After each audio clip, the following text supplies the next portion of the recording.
Hey yo, hey everyone, Andrew here, bringing you another video review, and today we're going to be doing Nightwing, a Knight in Bludhaven.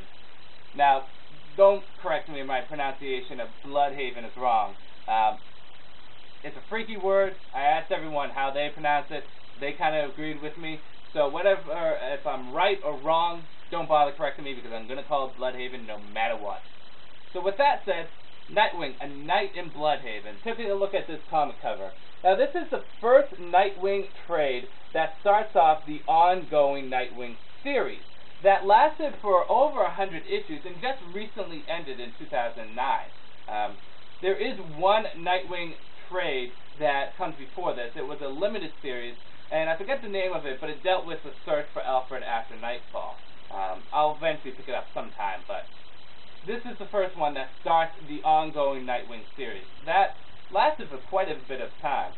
Now, in doing this review, I'm obviously going to talk about the comic itself, but I want to talk about Nightwing himself, too.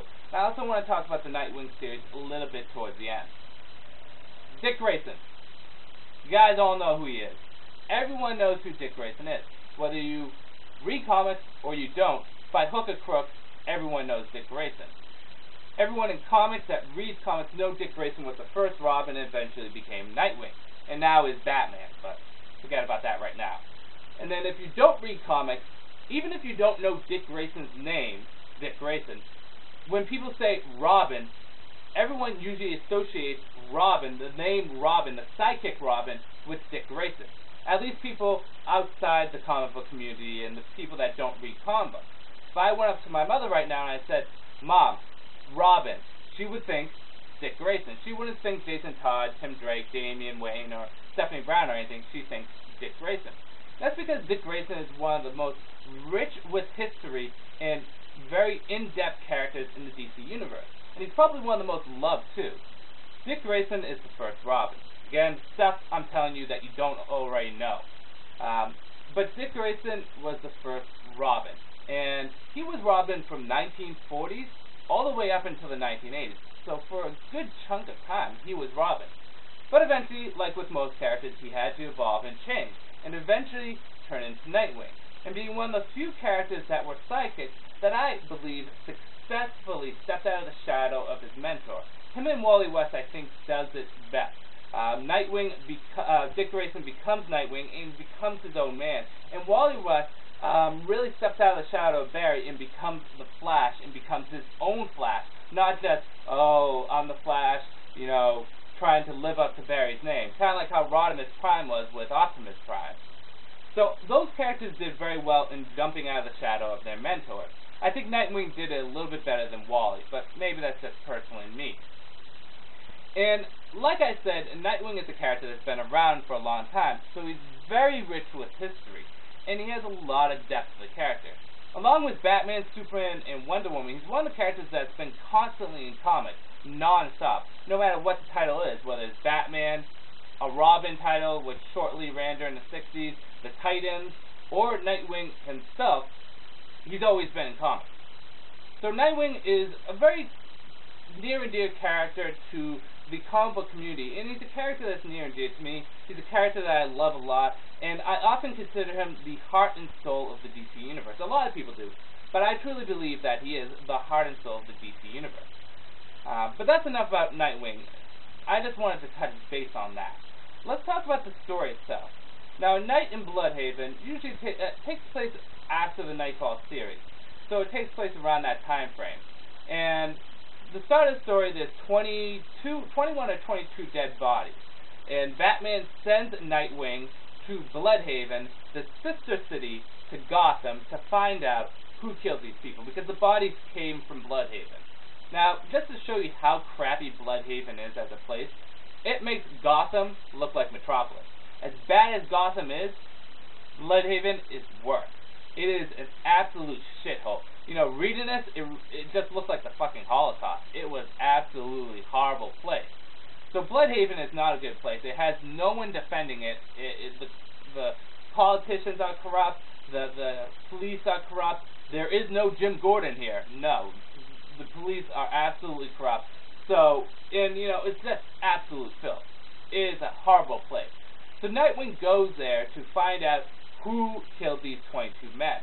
And he goes on a bunch of investigations dealing with different gang members, connections to certain gang leaders, and along the way he comes across some interesting characters.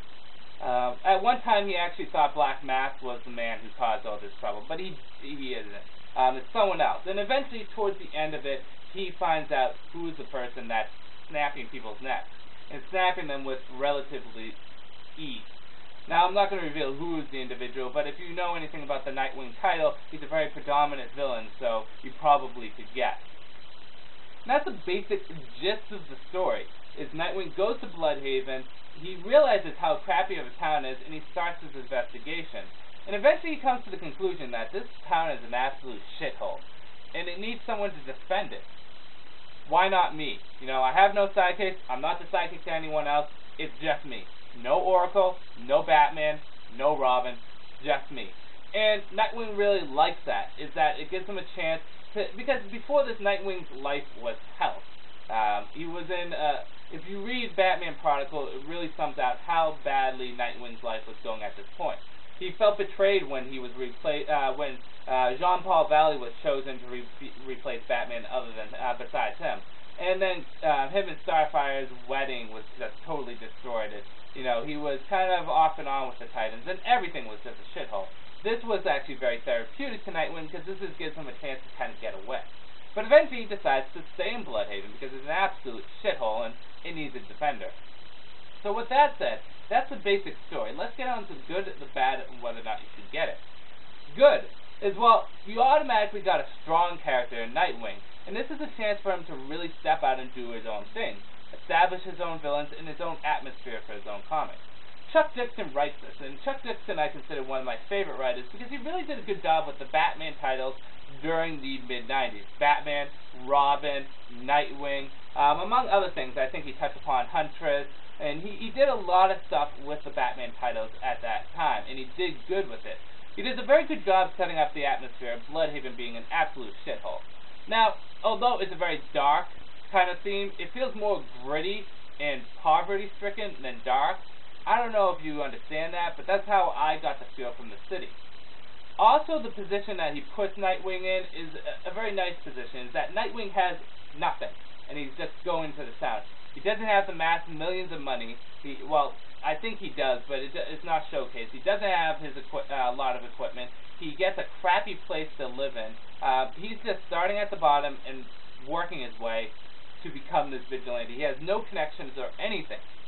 The story itself, it took a lot of twists and turns, and I like that. I also like how he set up how who this bad guy is, and all the journey of Nightwing to find out who this bad guy is. There's a lot of gang-oriented storylines here, and I like that. That's one of the things I liked about Batman, War Crimes and War Games and stuff like that. It was very gang-oriented.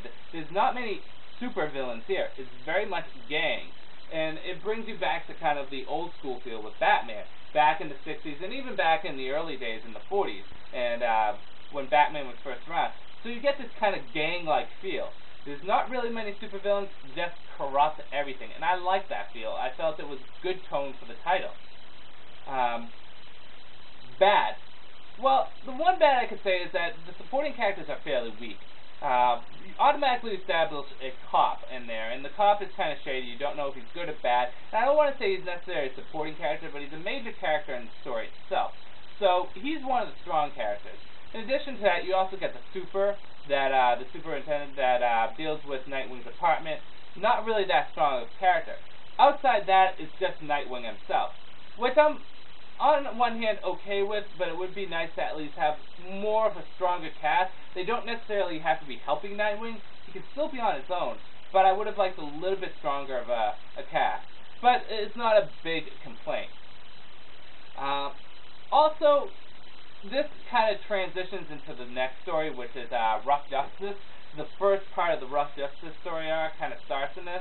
So it really has no closure or ending to it. It kind of just keeps going into the next title, which I don't know if that's necessarily a bad thing. Personally, for me, it doesn't bother me. But for some reasons, for some people that may pick this up and just want to read it as an individual story, probably will be a little disappointed that it's kind of an ongoing story that continues on to the later Nightwing stories. On a whole, whether or not you should get it, I definitely recommend it. Like I said, Chuck Dixon is one of what I consider the Batman authorities, along with Dennis O'Neil and Paul Dini and Grant Morrison. He's one of the people that really know Batman well, and he does good stuff with them.